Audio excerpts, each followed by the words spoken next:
Welcome to the Athletic Fantasy Baseball Podcast. It is Friday, April 15th. Derek Van Riper here with Al Melchior. It is our waiver episode for the week. We do this each and every Friday afternoon. If you want to watch us live on YouTube, we go live at 4 o'clock Eastern.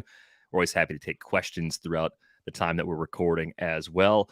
As we do each and every week, we're taking a look at hitters that are available, take a look at some pitchers that are available, dig into some bullpen situations as well, a lot of streaming pitchers, a lot of hitters that have been on our radar throughout the week and discussed on our shows throughout the week are atop the list, depending on the type of league that you're playing in, and sort of grouping the hitters into shallow bats and medium and deep league bats.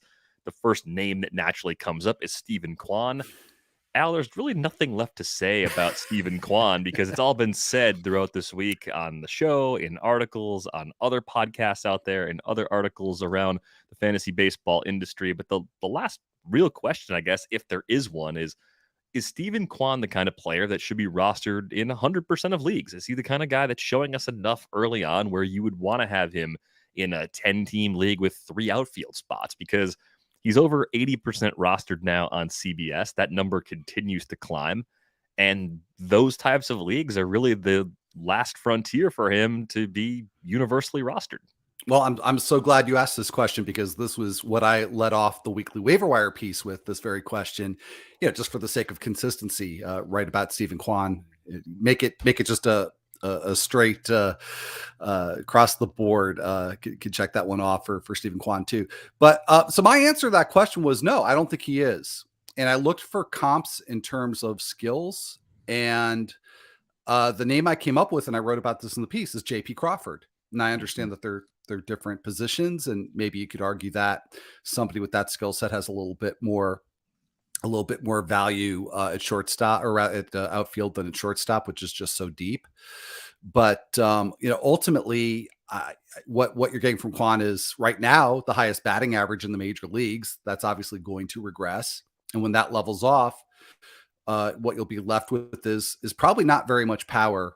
And granted, maybe some good run production, but he's not the only overachiever in the Guardians lineup at this point. So I'm not even sure how much run production there's going to be, whether or not he'll hit enough to maintain a position high in the order. So I just think that there are better options to go for in 10-team leagues. And maybe there's even a few 12-team leagues where Kwan is available. And I laid out some other options in the piece that I think are probably better over the longer term. Yeah, we'll talk about many of those over the course of this episode, but I did think it was appropriate for you to lead off with him. I thought it was appropriate for us to do the same thing because he's the most exciting player in fantasy baseball right now, since we didn't expect this quickly. All of it comes back to me to this question about how much power are we going to get? How many stolen bases are we going to get? And I think there's one word of caution that I'd like to put out there. It's not a word. It's like a disclaimer. It's more than one word.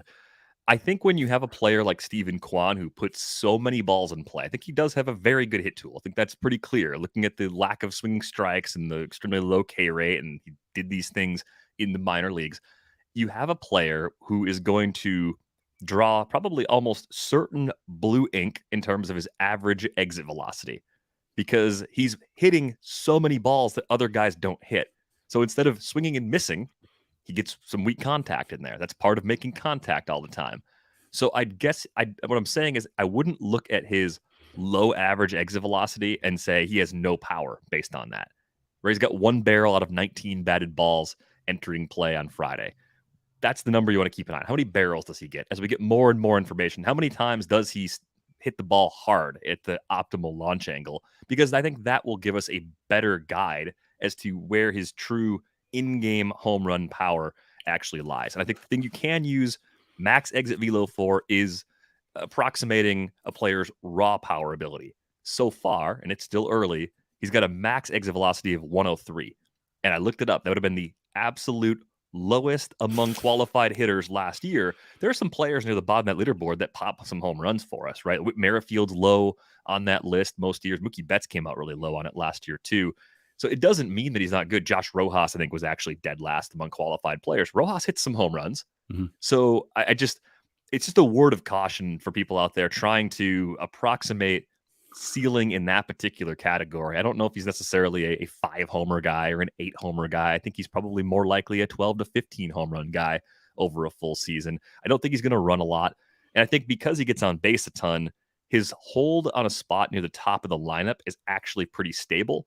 So I look at that as one of the key things. Like, I think from a skills standpoint, the JP Crawford comp is a good one to bring up, just in terms of, like, we have other guys that do similar things that we don't get that excited about. So temper the enthusiasm a little bit. But I do think, compared to the situation for Crawford now, as that Seattle lineup keeps getting better, I think Kwan has a pretty distinct leg up in terms of where he's likely to stay in the batting order for the longer term. Relative to Crawford, that absolutely is true. Yeah, no, I mean, he could really provide a lot of value in the leagues where he's already being rostered. I just think that, he's pretty much hit the cap of where he's likely to make a dent. The other kind of shadow league bats also happen to be outfielders, and you might be thinking about picking up one of these 3 players if you're in an 8 or a 10 team league. You've got Stephen Kwan, and you've got Connor Joe, and you've got Anthony Santander, who just 2 years ago looked like he might have been a great find for Baltimore, and he still might be.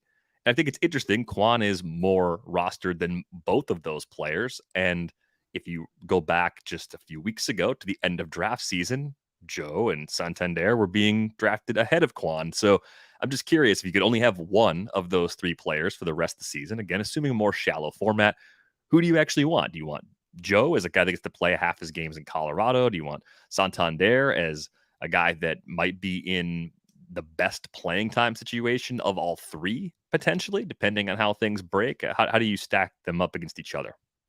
Well, I think in the proverbial vacuum, I would rank them Joe, Santander, Kwan. But it also depends on how your roster is constructed, because part of the reason that I think Joe out of the 3 is going to create the most value is because I think he's got the best shot to really help you a lot with batting average. I think he could finish with a 300 batting average. And yeah, there's probably going to be a split there where maybe you're not going to want to start him in a lot of weeks where he's away from Coors Field, because he's going to get that BABIP and home run bump from playing at Coors. But overall, I think he's going to put up the best numbers of the 3, whereas Santander, I think he's the best bet to hit 20 or 25 home runs by a lot, actually, and give you maybe a 260, maybe at best 270 batting average. So if you're not that worried about batting average and you're lacking power, then to me, Santander's the guy to go. If you don't really want to be worried about streaming somebody, I think Santander's the way to go. But no matter which way I slice this up, I actually do put Kwan last. It's strange to me. We're looking at a bunch of players in Cleveland that have jumped a lot in value through the first 2 weeks worth of games that we're getting, less than 2 weeks worth really at this point. And Owen Miller, who I had a small free agent bid on just a couple days ago in an AL only league, went for 1/3 of a budget in my AL only league that runs pickups on Thursday night. So I thought that was a tad aggressive. I don't think if you're in an AL only league and he's available, you have to go quite that high to get Owen Miller. But I am curious what you think about him as someone that could be a bigger part of the first base plan than we had previously thought. I mean, what kind of skills are we looking at here, and just how do you see this role playing out? Because he came up last season, and because of his versatility as a guy that can play multiple infield spots, I thought there was a little bit here to get excited about, at least in 15-team leagues. But I think we're seeing interest kind of trickle in closer to 12-team leagues because he's been hot this week. Yeah, I mean, if you've got a player that you're, spending that large portion of your fab budget on that you wouldn't have spent any of your budget on like 5 days ago, that's probably not a good sign. But yeah, I'm glad to see that Miller is off to a good start, because this does give him the opportunity to play regularly. Like you say, there's a big opportunity there at first base, but he could also play some second base. But what's interesting to me is that he's kind of right up there with Stephen Kwan in terms of just a ridiculous level of contact skills over a very small number of games. And unlike Kwan, this is not something you would have projected for Owen Miller. So it'll be interesting to see over the next couple of weeks if that's something that sticks. Maybe not at the current level, but at a better level than what we saw both in his major league debut last year and across his minor league career.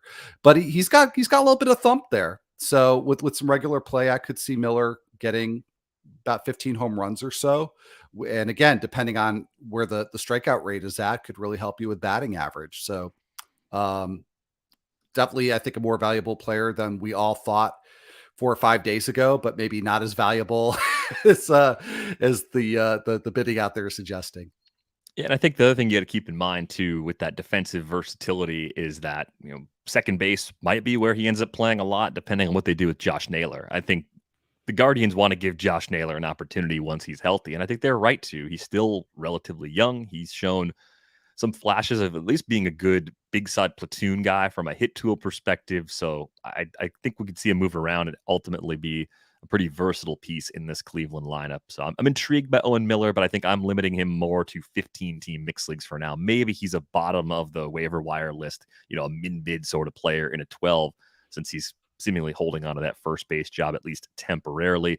The other player in Cleveland, less rostered than Kwan, less rostered than Owen Miller right now, Oscar Mercado. We were excited about Oscar Mercado a couple of years ago. It hasn't really been the subsequent power speed combo that we were expecting after that 2019 debut. He had 15 homers that year, 15 steals, hit 269 while playing 115 games. The pandemic shortened 2020 season was just brutal on paper. And even last season, it was kind of an up and down year for Mercado as well. But there is early power coming from this profile. So I'm curious if you're back in on Mercado and in what types of leagues are you interested in him? I'm definitely backing him on Mercado, 15 team, 14 team. Maybe sort of like what you were saying about Owen Miller in terms of 12 team, like just a dollar bid to just see if you've got the spot to stash him, just to kind of see where this goes. Because early on, obviously, we can't put too much stake in stats, but when we see something that's just outrageously different from what we expect, like with Stephen Kwan or Owen Miller, with Mercado, I mean, this is just incredible to me, DVR, a 61% fly ball rate so far and a 61% pull rate so far. And he's hitting the ball hard. So, I mean, I don't expect those ratios to hold up, by the end of April, much less over the whole season. But I mean, if that's gives us an inkling of what's ahead, with obviously some regression built in, that there's a lot of power potential there. So he might not wind up being the player that we got excited about 2 years ago, but he could still be a very useful player even in 12 teamers if this profile holds up. Yeah, I mean, just to that point, 3 barrels already thus far. Not surprising for a guy with 3 homers, but Oscar Mercado had 7 barrels on 173 batted balls all of 2021. That was about a half season's worth of games at the big league level. And I think when you see some underlying changes like that, you see an early shift in pull rate. It could be a guy that's changing his approach. Maybe he fixed something mechanically. He's handling inside pitches better. What I'm always curious to see is what adjustment happens back, right? If the way you used to get Oscar Mercado out has changed, teams are going to catch on to that pretty quickly. But I looked at him as a guy that was pretty well balanced when he arrived in the big leagues, and I sort of fit him into that long-term bucket as well, where maybe he's not going to be the kind of guy that gets you 30 plus steals the way he did when he was younger in the lower levels of the minor leagues, but I think he's consistently going to be a double-digit stolen base player so long as he's playing nearly every day at the big league level. And if we can unlock some more power to go with that, I could see Mercado being kind of a nice low-key pickup here early in the season. Some other deeper league bats. I have been poo-pooing Jurickson Profar for several years on this podcast, so I will recuse myself from analyzing him and his value as a waiver wire addition. But Al, in what leagues are you interested in Profar where available this weekend? Well, I've been poo-pooing him too, so I'm not really going shallower than 14 teams with Profar. And unlike with some of the players that we've talked about, I'm not seeing anything in the profile that intrigues me and say, well, what if this holds up? And maybe it's just a function of that we've seen Profar for a long, long time now. I mean, he's, I believe, 29, but he came up, I think, when he was 2021, I want to say. Real young. Yep. Really young. So, it seems like he should maybe be 35. He's not, but he's been around a while. So I'm trusting that track record more than, I think it's 6 games. For now, I'm still looking at him more as a temporary glue guy. If I'm looking for help at first base or in the outfield and I just need short-term playing time, that's where I'm using him. So it's not going to be pushing in a lot in leagues that use Fab, but I'm not ignoring what's happening because I want to see more. I want to know, as a guy that switch hits, that he change up his swings. Is there anything that's different that's enabling him to get to this extra power early on? Interesting too. Eric Hosmer is hitting the ball quite a bit so far in San Diego, a guy that nobody wanted back throughout draft season. And seemingly the Padres didn't want him either. Yeah, and yet here he is producing for them at a decent clip. Just a few other names to think about if you're looking for some deeper league bats. Jorge Mateo still out there in about 80% of CBS leagues, and just knowing how difficult it is to find cheap speed, especially, and in many leagues, he's going to be closing in on adding eligibility. Outfield only, a lot of places right now, but playing enough at shortstop where that's a nice combo to have, even as a bench player who's sort of in and out of the lineup. Strikeout rate's been high early on, so I'm curious, when you look at a player like Mateo who doesn't have a long big league track record to fall back on, how do you decide like when you're going to be patient, not knowing how patient his team might be? Like, I think he's just one of those really tough players. Like, this applies to Kevin Smith in Oakland too, who's heavily rostered, I think, because people like me were so excited about him and picked him up everywhere and drafted him late everywhere with the move to Oakland. But I think looking at the small samples, we have our own criteria that we're looking at, and then we also have to figure out what matters to the team. At what point does a team say, yeah, we don't really like what we're seeing, we're going to go to a platoon, or we're going to go to a part-time role, or we're going to do something a little bit different than we were planning on doing early in the season. So I'm curious how you'd apply that to Mateo and maybe even just to other similar players as we kind of move into this second weekend. Well, the Smith example is a good one. So in making this more general, that for me is a very helpful comparison to bring to this, because I've got Kevin Smith as a starter in my AL only league. And I'm guessing that this weekend I'm going to start looking for a backup third baseman. I'm going to see who's on waivers. And of course, it's AL only, so probably not great options, but I'm going to see what I can find there, or maybe explore making a trade, because I am worried that he's not going to have a long leash there to work things out. So I think, again, with Mateo, positionally or in terms of looking for steals, I think it's time maybe to start scouring and seeing what your alternatives are, both on waivers and through trade. Because I have that same worry. I don't know, not that the Orioles have a ton of roster depth, but I don't know how long the Orioles would stick with him. And you picked him up, no doubt, to get the steals. So if there's a situation where he's not necessarily going to play enough to get them, then you've got to adjust. So that's how I deal with that situation. I feel like I've just fallen into this strange early season place. I never thought I'd be here a few years ago, where I'm fixated more on usage right away. Number of starts. Like, how often is a player playing? Mateo, entering Friday, has started 5 of 6 games so far for the Orioles. And I almost think I might be running into a trap, but I think I don't know what the rubric is for each team and what they care about. They're at least tipping their hand a little bit with what they've chosen to do so far. And I think when you get to a point where, let's say a series comes up and it's a 4-game series, and the guy that you thought was going to play every day plays 2 out of 4 games. If it shifts quickly like that for these types of players, that's when I start to get very nervous. I think you have to be willing to make a good, quick decision. We saw Kevin Smith get a couple of days off the first 2 games of that series against the Rays, and then against the 2 lefties to end the series, he was back in. So what I'm watching for this weekend before I make a decision on Kevin Smith in mixed leagues is, does he get any starts against right-handed pitching this weekend? Or is he getting a temporary move into a platoon? It's entirely possible that you could cut players like Mateo or Smith or other guys in this situation. You could drop them now and they could play well for a few weeks, and you'd be just picking them back up later. And I think that's something that we lose sometimes. We think, if we cut this player, we'll never get this player back. There's no penalty for dropping the player and getting them back on your team later. So I've really been trying to prioritize how teams are deploying these players, even ahead of some of the underlying skills, because we're still at a point where underlying skills are basically meaningless. We're talking about a half dozen games for a lot of these players. Right.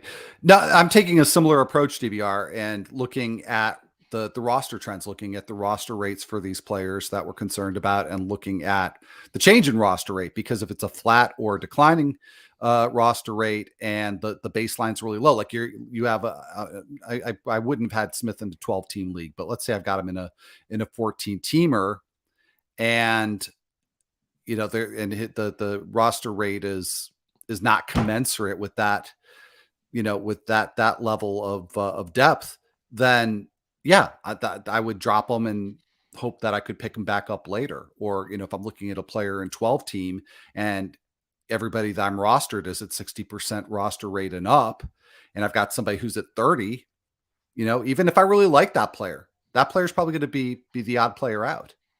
Yeah, and if you're looking at in deeper leagues at some players to think about playing, like picking up and playing because of how they're being used, I'm pretty interested in Paul DeYoung as a very inexpensive pickup for deeper mixed leagues. He started all 5 games, entering play on Friday. He's available in 80% of CBS leagues. It just seems like the Cardinals are really giving him a chance to show that that is still his job at shortstop. Edmundo Sosa looked like during draft season could have been in some kind of timeshare, and yeah, it could happen in a few weeks. But I'm interested enough in DeYoung, seeing what they've done to this point, to kind of put him as a low bid sort of player for this weekend.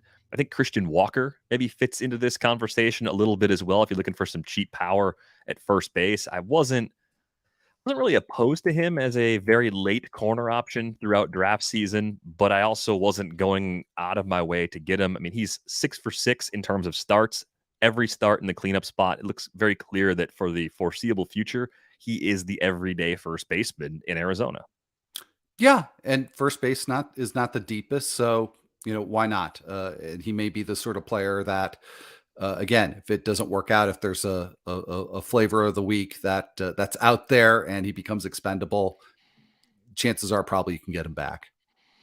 One of the players that's currently on the wrong side of platoon in Arizona that I think is really interesting, especially in leagues where he's catcher eligible, is Cooper Hummel. The way things have played out so far, it's basically been a DH platoon where Seth Beer gets the starts against righties. Cooper Hummel gets those starts against lefties. Hummel leads off when he plays, and he's been old for the level in the minor leagues, but I know it's been pretty tough sledding these first couple of weeks of pickups, looking for catchers in 2 catcher leagues, especially. I'm intrigued by this minor league track record. I think he's versatile enough to find some playing time elsewhere. So it's a small side platoon for now, but in very deep leagues, like 20-team mixed leagues and NL only leagues where Cooper Hummel's out there, I think he's on my radar as a very deep league pickup this weekend. Yeah, no, that's the right spot for him. Maybe even a little bit shallower. Early on, early on, I mean, when we were drafting, I was interested in Brian Lavastida in that type of role. But I think Hummel, in terms of how that is developing, that he would be a superior option. So, maybe he develops into something that's even a player that has even broader appeal. I mentioned Kevin Smith at the beginning of this as a possible drop consideration. I know people are very curious about him, but this depth chart as a whole, the way Oakland is structured, I think we're going to see tons of moving parts. One thing that's been pretty consistent to this point, Tony Kemp has started all but 1 game. We're seeing Seth Brown playing a lot between first base and the outfield. They actually made a start in center field earlier this week, which, good for him. Like I didn't expect that to happen. We've seen him make a start against a lefty as a DH. So the playing time for Brown might actually be a tick better than expected. And his starts are coming in the heart of that lineup. He's hit 5th in all but one of his starts, and he hit cleanup when he didn't hit 5th. So as you look at Oakland, is there anyone, whether it's Brown or Elvis Andrus or Tony Kemp or Sheldon Noisy, is there anybody else you're interested in just based on what they're doing so far? I'd like to see Noisy continue to play pretty regularly. I've been encouraged by that so far.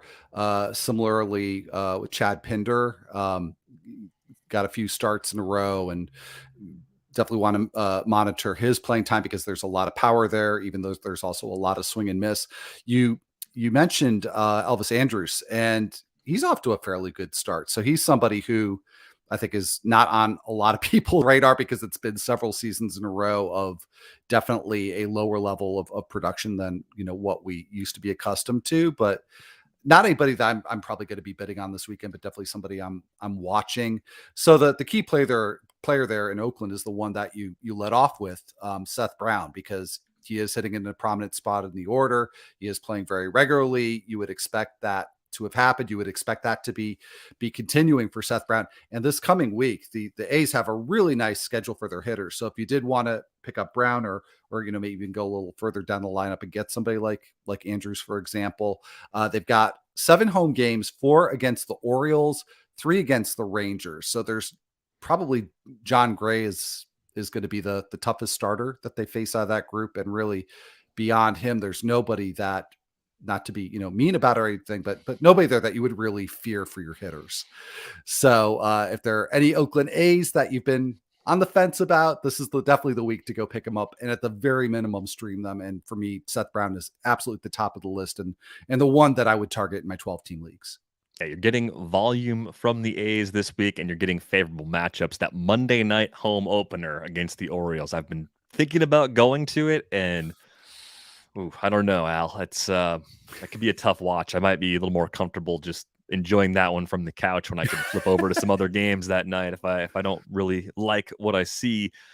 Last bat I wanted to bring up for this week's episode is Michael Franco. He's played and started each game at third base for the Nationals so far this season, and he's moving around a little bit in the bottom part of the lineup. He's hit as high as 5th once, mostly hitting from the 7th spot, but stuck between 5th and 8th. I think with a player like Franco, there's always this sort of like post prospect hype hangover when they keep getting opportunities to play. Are you seeing anything different in him? Because the playing time has been there, and I don't really see anybody pushing him in the short term to take a large share of those starts at third base with Carter Kieboom out. Well, I'm really glad you wanted to talk about Franco, because he was a late cut from my waiver wire column, and partly because I don't really see myself pursuing Franco outside of 15 teamers. But I am going to put in some bids in the 15 teamers for him. I don't know that I'm seeing anything different that's going to be lasting. I mean, he's hitting 310 right now. That's on the basis of a high line drive rate, which I can never mention the term high line drive rate without also saying it's a really variable stat. But that's just the truth of it, whether it's really high or really low. But he's got 3 barrels so far. So we're talking about very small numbers. We're talking about maybe just a very short little hot streak here for Michael Franco, but it's not like was without value or without an intriguing skill set earlier in his career. So I think for me that gives me a little bit of a reason to think maybe there's a little something to this than just him having a few good games. Yeah, probably still more of a 15-team mixed league sort of player and deeper, but more opportunities than I certainly expected back just a few weeks ago. Question from Star Platinum: what about Aristides Aquino with Tommy Pham going down? I think the good news for the Reds, it looks like Pham could actually be back in the lineup as soon as Friday. So he's still more in that day-to-day group as opposed to someone that we know is headed to the IL. But I think with Aquino, we saw it on display on Thursday night. He actually homered off of Walker Buehler. It was the last batter that Buehler faced in that start. And had that gone differently, Walker Buehler might have picked up a win in that outing. Not that I'm bitter about it or anything, but I do think the problem for Aquino is still mostly breaking pitches. The ball that he hit out was a 93-mile-an-hour fastball above the top of the zone. It was actually a very impressive home run. But I still see Aquino as a guy that's probably not playing enough for usage outside of NL-only leagues. Yeah, I'm not going to go too much farther with that, because I'm not going to bid on him in 15 teamers. But maybe if you're in a super deep mixed league, he's somebody you can stash in case there is some opportunity. Probably not this one with Pham, but somewhere down the line for him to play regularly, because we've seen the power from him, at least in short spurts. But I don't think that there's enough there to merit you giving up a roster spot in your 15 teamers. Let's move over to starting pitchers, and a couple interesting names that are really jumping up in terms of roster rates. Mackenzie Gore, who will debut on Friday, sight unseen, but based on what he was doing at AAA and what he did this spring, understandably, people are excited about him again, up to 70% rostered in CBS leagues, and assuming that the rotation stays on its current schedule, he would get another turn at Petco on Wednesday against the Reds. So not a terrible matchup that second time out, and we'll get the benefit of seeing how things go for him against Atlanta, I believe it is, on Friday night. So I'm curious what your interest level is in Gore, because with that type of roster rate, he's definitely creeping more into that 8 to 10 team league consideration if you want to go get him. Well, and a couple of things that I wrote in regard to him in the waiver wire piece is, first of all, regardless of how he performs, I guess if it's maybe really disastrous, you pull back a little bit, but there's a lot of excitement around him. All the reports on him are outstanding right now. He obviously had setbacks last year, but prior to that, looked like one of the most exciting pitching prospects in all of baseball. So if he goes out against Atlanta and has a mediocre or maybe even kind of a poor start, I just don't think that should dampen our enthusiasm that much. We've seen that with plenty of pitching prospects who rebound really well after a bad first or maybe even first couple of starts. That's going to be an interesting one too. We'll probably get to him later, I imagine, but Kyle Wright also pitching in that game. So yeah, I think that even if he has a mediocre start, that we're talking 10% and up of fab for Gore, because at this point, what are you saving it for? He's one of the best pitching prospects in baseball. A lot of the big prospects are already rostered right now because they started the year on opening day rosters. I think this is one of the few players this year, once the season gets going, that you don't empty the bank for, but you certainly get aggressive enough that you spend more than 10% of your fab. Yeah, and I guess I would look at Gore this way. Compared to a lot of the other pitchers that we talk about on this show every single week, the ceiling is a lot higher. It seems like half the pitchers we talk about on this pod, and that might even be a conservative estimate, but half of them are really matchup dependent plays, to the point where you don't even want to necessarily use a roster spot to hold them after you throw them in your lineup. It's a lot of churn and burn. It's mostly guys that you're thinking about very short term, and as soon as the schedule creates an opportunity for you to make a move for someone else, you tend to make a move for someone else. That's not the ceiling at all for Gore. I mean, Gore is tracking back toward the prospect hype that he had before things went wrong. So I think you'd be right to be aggressive in the range of 10% or so of your budget. That's a great call too, with teams being much better about having prospects on their roster for opening day. That big wave of players that comes usually around the first week of May or so, it's not going to be the same as it's been in the past. So it would be a very unusual situation to have a player, especially in mixed leagues, that comes up this year that everyone's going to throw 40 to 50% of their budget at. And that's a tough way to play anyway, as we've learned over the years. I'm glad you mentioned Kyle Wright, because I think he's pushing his way into shallow league consideration as well. And that Gore Wright matchup on Friday, one of the best pitching matchups to watch, just from a gathering more information about both of these players' perspective. I think I mentioned it on this show last week. Kyle Wright really changed up his pitch mix, threw a ton of curveballs, added a little bit of velocity. Atlanta's sticking with a 6-man rotation for now. And even if you don't want to look at Wright as someone that's going to stick on your roster in shallow leagues, he does have a home start coming up next week against Miami. And almost regardless of what happens here in his matchup against the Padres, that is an opportunity that I'm interested in using Kyle Wright for. It's a little tricky because I think probably less so because of that matchup, but just because Wright is one of the most added players right now. There's some building hype around him. So he's probably going to be a player like Gore, where it's going to take a big bid to get him. And then when you tack onto that, oh yeah, in the first start he'll make for me, he's going to have this really favorable matchup. But I'm a little hesitant, and maybe I'm penalizing him, maybe unfairly, because Mackenzie Gore, we have not seen pitch in the major leagues yet. Kyle Wright, we have numerous times. And I do worry that what we saw in Wright's first start, does he come out with a different pitch mix on Friday against the Padres? Is that curveball going to be as effective this time around? Or, as you alluded to earlier, are the scouting reports going to, help the batters make the necessary adjustments there? So I would be extremely hesitant to go anywhere close to 10% on Kyle Wright this week, even though that might be what it takes to get him.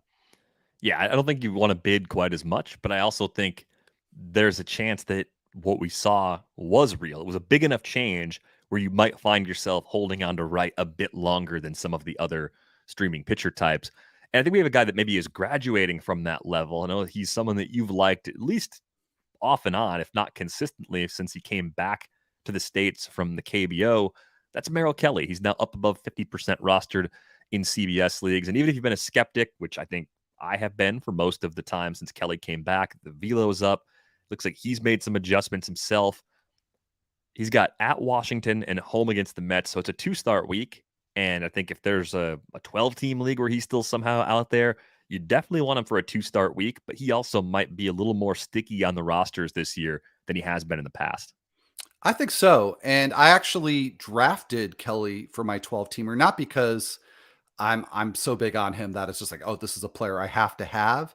But this is a team where I had drafted pitchers that carried a lot of risk. And I thought, okay, well, who can I kind of keep on the bench to be there in a week where somebody might be injured or might be worthy of cutting and I need somebody to step in.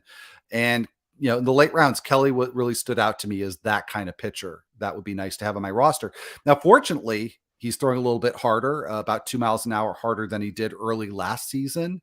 It's not really translating into a big whiff rate. It's a little bit higher than it's been in the past, but he's getting a lot of called strikes. He's not allowing high exit velocity batted balls in the air. We're looking at small samples, so these are all, these numbers could look very different 2 weeks from now, but they're encouraging signs that you can add to the profile that you already have of somebody who could just give you pretty steady innings and just not really be damaging. Velo and a new changeup, or at least an improved changeup for Merrill Kelly among the changes so far. So I'm definitely more interested now than I have been really at any point in the last 2 seasons. Looking a little bit deeper, I'm curious to get your thoughts on Justin Steele, rostered in about a third of CBS leagues right now. Like Merrill Kelly, has a 2-start week coming up. Both starts at home for Steele. First one against the Rays, second one against the Pirates. Steele was a strikeout per inning arm, kind of working between the bullpen and the rotation last year. Thinking about him long term, Al, I have some questions about using him in non-2-start weeks or in reasonably difficult matchups. So I see him as more of a bottom of the rotation sort of guy for fantasy purposes. But I'm curious what your interest level is in him where available. It really is format dependent. He's got the dual starter reliever eligibility, so spark appeal there. If you play in a league with dedicated relief spots, he's probably one of your better options that you're going to be able to grab off of waivers if he in fact still is on waivers in those leagues. So if he's available, to me, he's an absolute must add in that kind of format.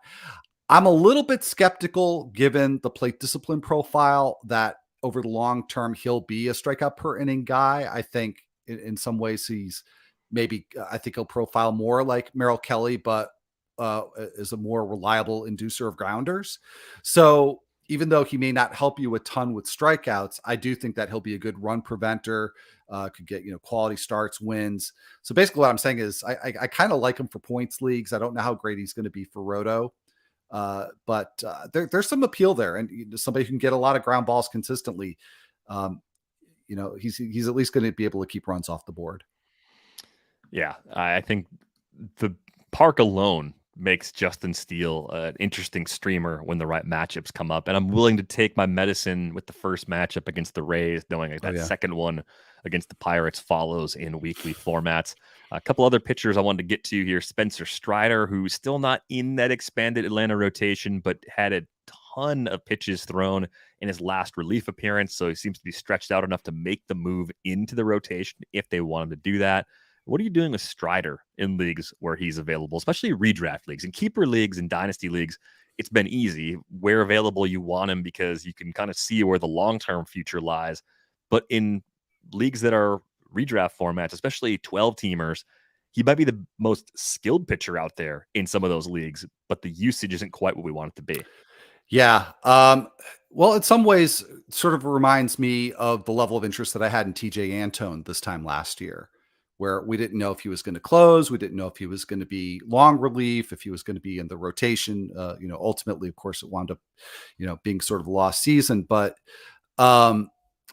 there's that kind of appeal where he could fill any number of roles that could be valuable. And the long relief one is probably the one that you'd be least interested in. And yet, he could be a viable reliever in a 12-team league, even in that role if he chews up enough innings. So yeah, I'm definitely looking to add Strider wherever I can.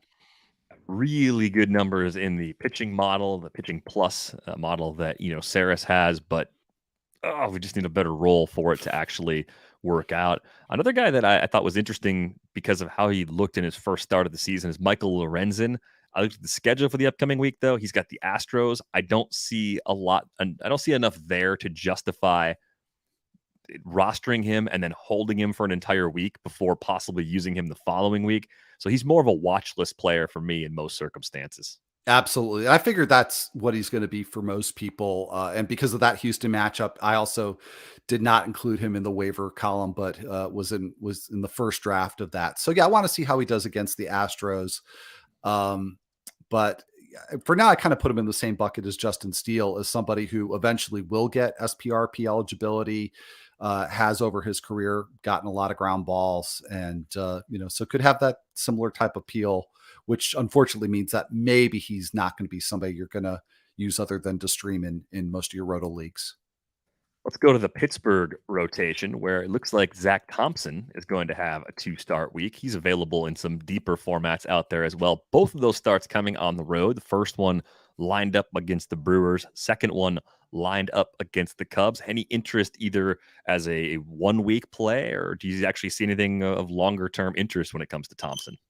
Thompson for me is more of a watch list guy. I think this is a fairly good 2-step. And I actually thought of you because on one of the recent episodes, you said you weren't convinced that the Brewers were really going to be a very good offensive team. And I thought, well, okay, if you're holding that opinion, maybe I could see you picking him up.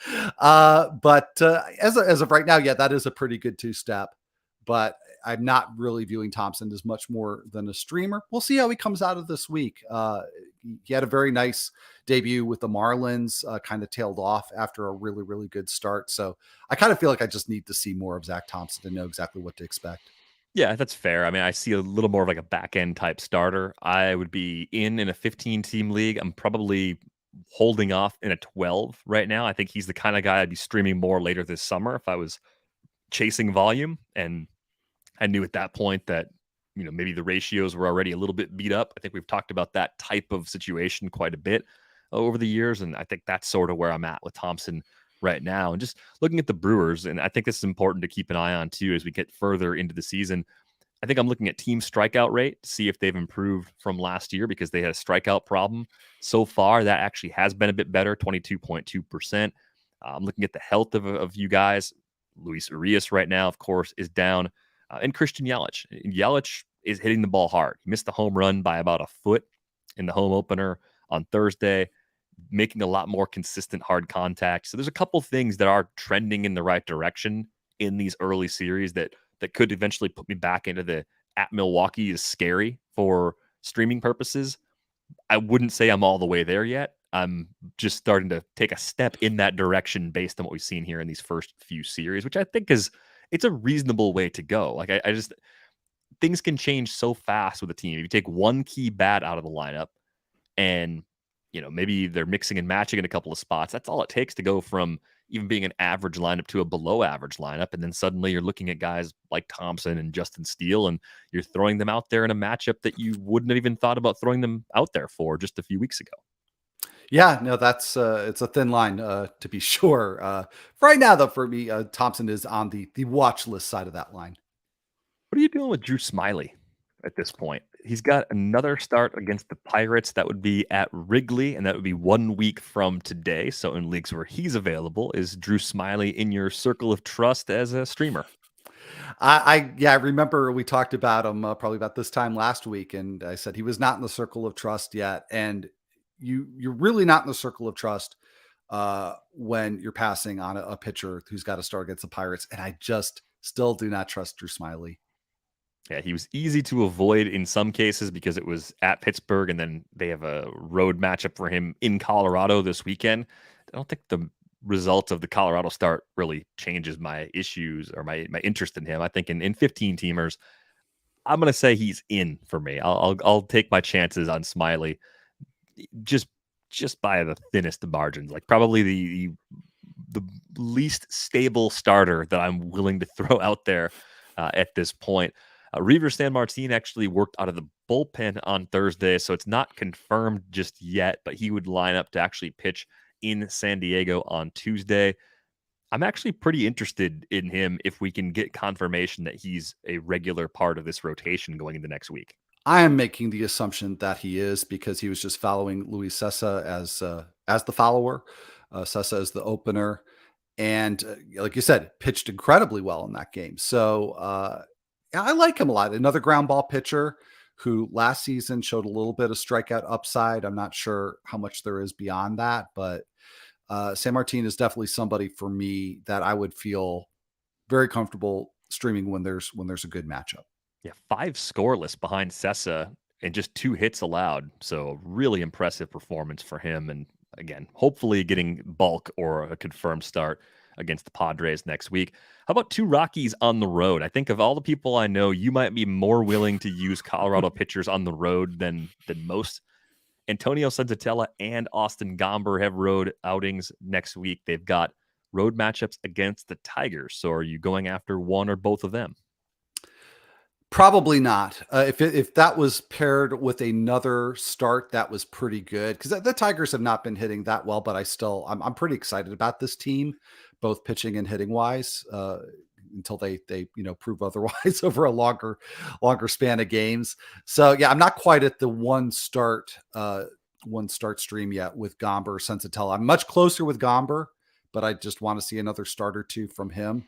And even though Kyle Freeland's had 2 pretty stinky starts so far, the peripherals really aren't that bad. So I have Freeland on a couple of teams, and I'm not dropping him just yet. I'm also not starting him either, but I'm not out on Kyle Freeland either.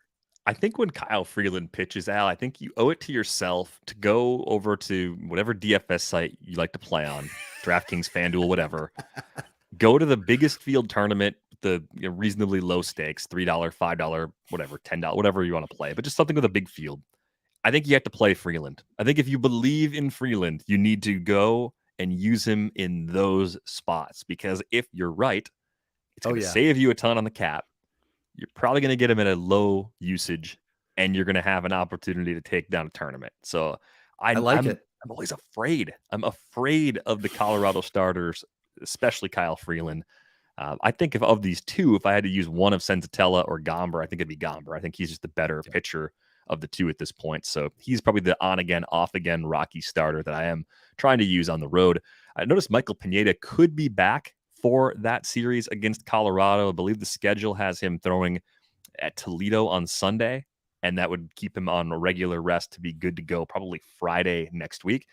Pineda is a little more available since he opened the season behind schedule and people just weren't throwing that late dart on him. Really curious if you're interested in him at all as a deeper mixed league sort of target that could stick around on your roster.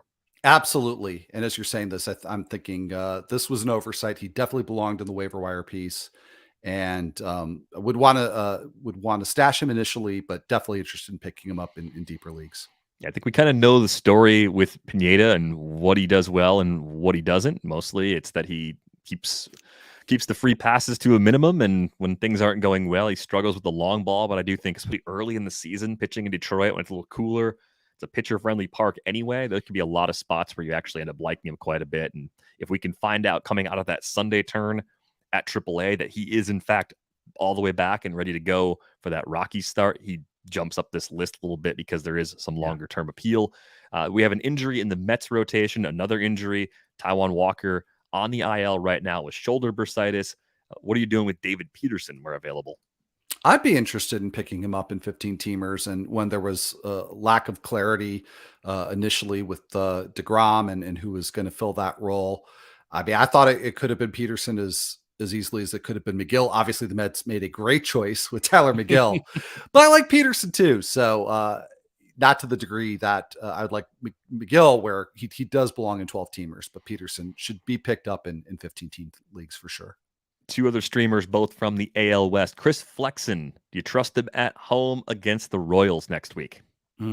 I think probably this is not going to make a lot of sense because his profile is not nearly as scary as Drew Smiley's, but I kind of put him in the same bucket just because I think there's really limited upside there with Chris Flexen. Royals are still a pretty good matchup. Yeah, I'm not seeing it. I'd rather spend elsewhere this weekend than to stream him for one start. I think the guy that I'm actually excited about of the AL West starters, who's still not rostered a lot of places, is Taylor Hearn. Second week in a row that he's been mentioned on this show. It's a good matchup for him. He's got Oakland. It's on the road. It's a pure streaming situation for me in most circumstances right now, because if you look a little further, the next time he pitches after that start against the A's, likely against the Astros, and I don't want to use him there, and I might not have the luxury of reserving him in leagues where I'm picking him up. I tell you what, if so it's a 15 team league, and rosters are deep, and so if I've got somebody who's I have, let's say, a Taiwan Walker, somebody goes on the IL, and I need to pick somebody up. Maybe I put in that dollar bid on Flexen or a less than 1% bid on Flexen. Taylor Hearn is that guy that I was referring to before. Somebody that I would really much rather spend a little bit more money on, because I do think that the opportunities to stream are going to be more frequent with him than with somebody like Flexen. Yeah, I think that's definitely the case, that being in the AL West, I think that's, even with the improvements of some of those teams, there's a little more buffer to use a guy like this, especially at home. I mean, we've seen that ballpark in Texas play pretty neutral especially compared to the old ballpark in Arlington, which is always one of those places where you wanted nothing to do with back end starters in those days.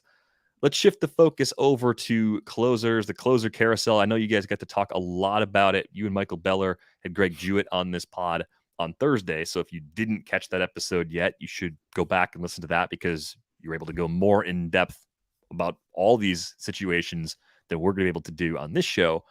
But I wonder, in a landscape where Danny Jimenez, who got a save for Oakland this week, and Jake Diekman, who appears to be part of some kind of committee in Boston, Jorge Lopez, who might be the closer on a rebuilding team in Baltimore. Like, these are the names that are most commonly available.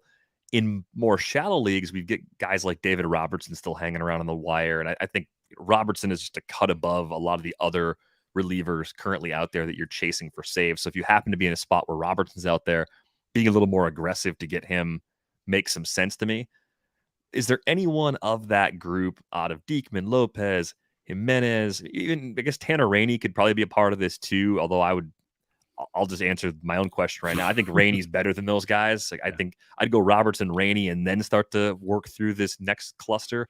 How are you dealing with all of these committees and these bad team closers that are emerging early on this season? Well, I'm generally avoiding them, and I just want to go back to what you said about Tanner Rainey, because I 100% agree that he doesn't really belong in that other group, because it seems like he's got a very clear path to regular saves in Washington. And I just really like him, and just hope that he can keep the walks under control, because there's just a ton of swing and miss there. There's just an opportunity for him to be really good. So I don't see that kind of upside either in terms of skill or opportunity with Diekman, Lopez, Jimenez, any of the others that you mentioned. I talked about this on that show with Michael Beller and Greg Jewett on Thursday, that my approach so far in week one, and what I'm planning to do this weekend, is to be really not aggressive at all with closers. And we talked about this last Friday, because I said I wasn't going to bid much on Robertson, and sure enough, I didn't get him anywhere I didn't expect him to. Put a bid in there to keep people honest, and give myself some sort of chance to get him. But I think there are going to be opportunities down the line to get good relievers who, because of injury or just shuffling of roles, work their way into regular saves when maybe others have spent more of their money, and I've got a better competitive advantage to win those bids. So that said, out of this group that you mentioned, I do find Danny Jimenez really interesting, because we threw the question to Greg Jewett of, who do you think is going to, if anybody, wind up being the leader in saves in that Oakland bullpen? He said probably somebody they trade for, which I thought was a really interesting answer, and probably correct. But of the existing group, I think Jimenez has the most intriguing skill set. So if you want some saves here and now, and I don't think that you're really going to have to spend a lot to get them from Jimenez. He's probably, after Tanner Rainey, the one that I'll target this weekend.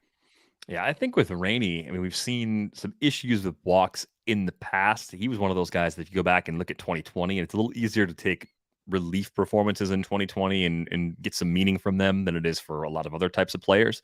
A 32-7 strikeout to walk ratio in 20 and a third innings in that season for Rainey. A lot went wrong for him a year ago. I mean, 25 Yeah. walks in 31 and two thirds, just 38 appearances, had an ERA over 7.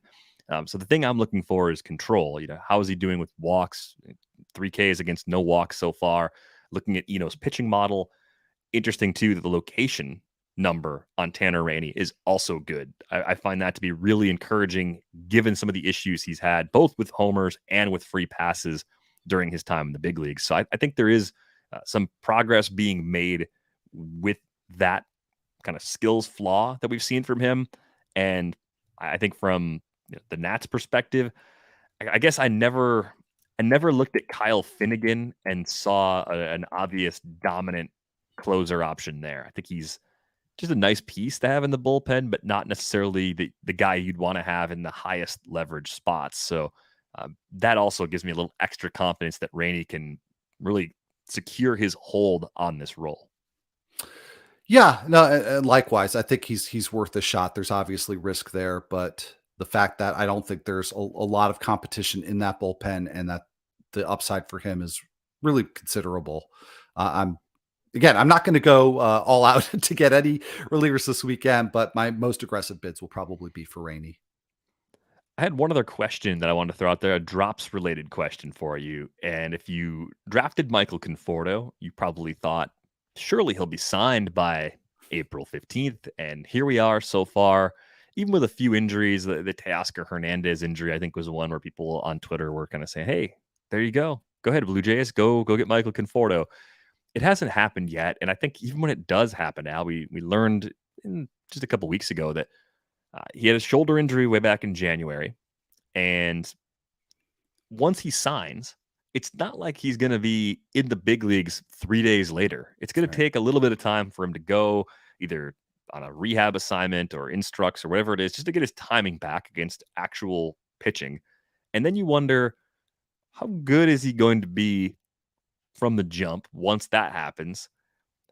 What are you doing with Michael Conforto in leagues where you might have stashed him? Or what are you telling people if you don't have him anywhere? What are you telling people to do? Is he still a hold or is he actually an early season drop just based on how this is playing out?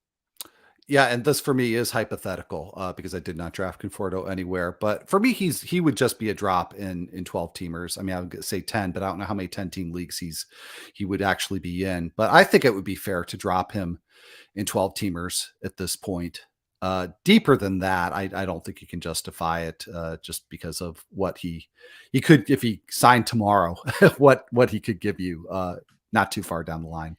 Yeah, because I mean, I think I'm looking at him, and he's also coming off a down year, had some injuries last season. So I liked him as a bounce back player. Pre lockout, when I thought he would just sign like everybody else once the lockout was over, I thought some team was going to get a bargain and he was going to come back and show us what he did in 2019 was actually like a legitimate skills consolidation. I do believe that is within range, but it's almost the same process now as holding on to a prospect in a typical year where there are more top prospects we're waiting on.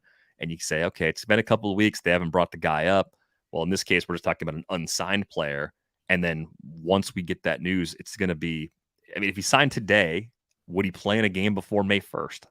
Can you get by the further 2 to 3 weeks with someone you can't use in your lineup? And I think that that to me is something you really have to take into considerations. I'm actually erring on the side of even dropping Conforto in a 15 team league this weekend if I need the space. I'd rather cut him than cut someone else I can actually use in my lineup right now, just based on where things stand right now. And I didn't think we would get here. I thought we'd never have to answer this question about him. Yeah, well, I hadn't either, and actually, I was going to try to look something up really quickly. I probably can't do it now, but maybe top of mind what his roster rate would be in NFBC leagues, because if it's That's a pretty good indicator, yeah. Like yeah, I mean, how if much it's is he like being below dropped there? 50%, I could see that. But just in a vacuum, yeah, I'd be really reticent to do that. Because I'm just thinking of players that I am stashing in NFBC, and I don't think that they have as much value potentially as Michael Conforto does. You know, they're deep leagues. It's not always easy to find what you need on waivers. So if you've got somebody you can stash on your bench, there are obviously limits to that. But thank you to the magical powers of technology. Michael Conforto is still rostered in 96% of NFBC main event leagues. yeah, So he's not going to last on waivers then. right, so someone else would pick him up, presumably at this point. I guess the question will be, where does that, when we speak on this podcast next week, will it still be 96%, or will other people have started to lose the faith? Now, I think the follow up question, you were saying 12-team leagues. So, what is his roster rate in the online championship? I think that's an important thing to look at. So, I'm going to pull that number up too, because I just think that's a good indicator of what sharp players are doing. He's rostered in 68% of online championship leagues. Those are 12 teamers.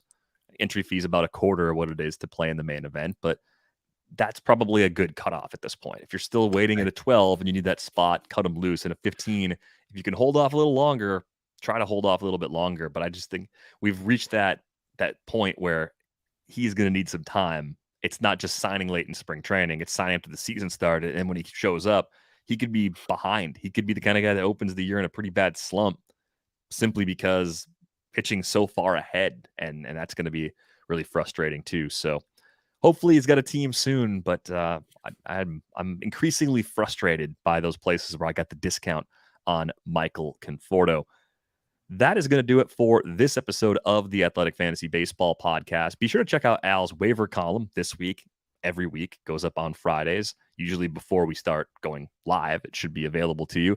Theathletic.com/fantasy baseball podcast will get you a subscription for $1 a month for the first 6 months. That would cover you for the whole season, plus everything else that we have going on the site as well. If you're watching us on YouTube, be sure to hit the like button on this video and subscribe to the Athletic Fantasy channel. And of course, if you're listening to us on Spotify or Apple Podcasts or any platform where you could leave us a rating and review for the podcast, we'd greatly appreciate it if you did that. You can find Al on Twitter at AlMelchiorBB. I am at Derek Van Riper. The Athletic Fantasy Baseball Podcast returns on Tuesday. Have a great weekend.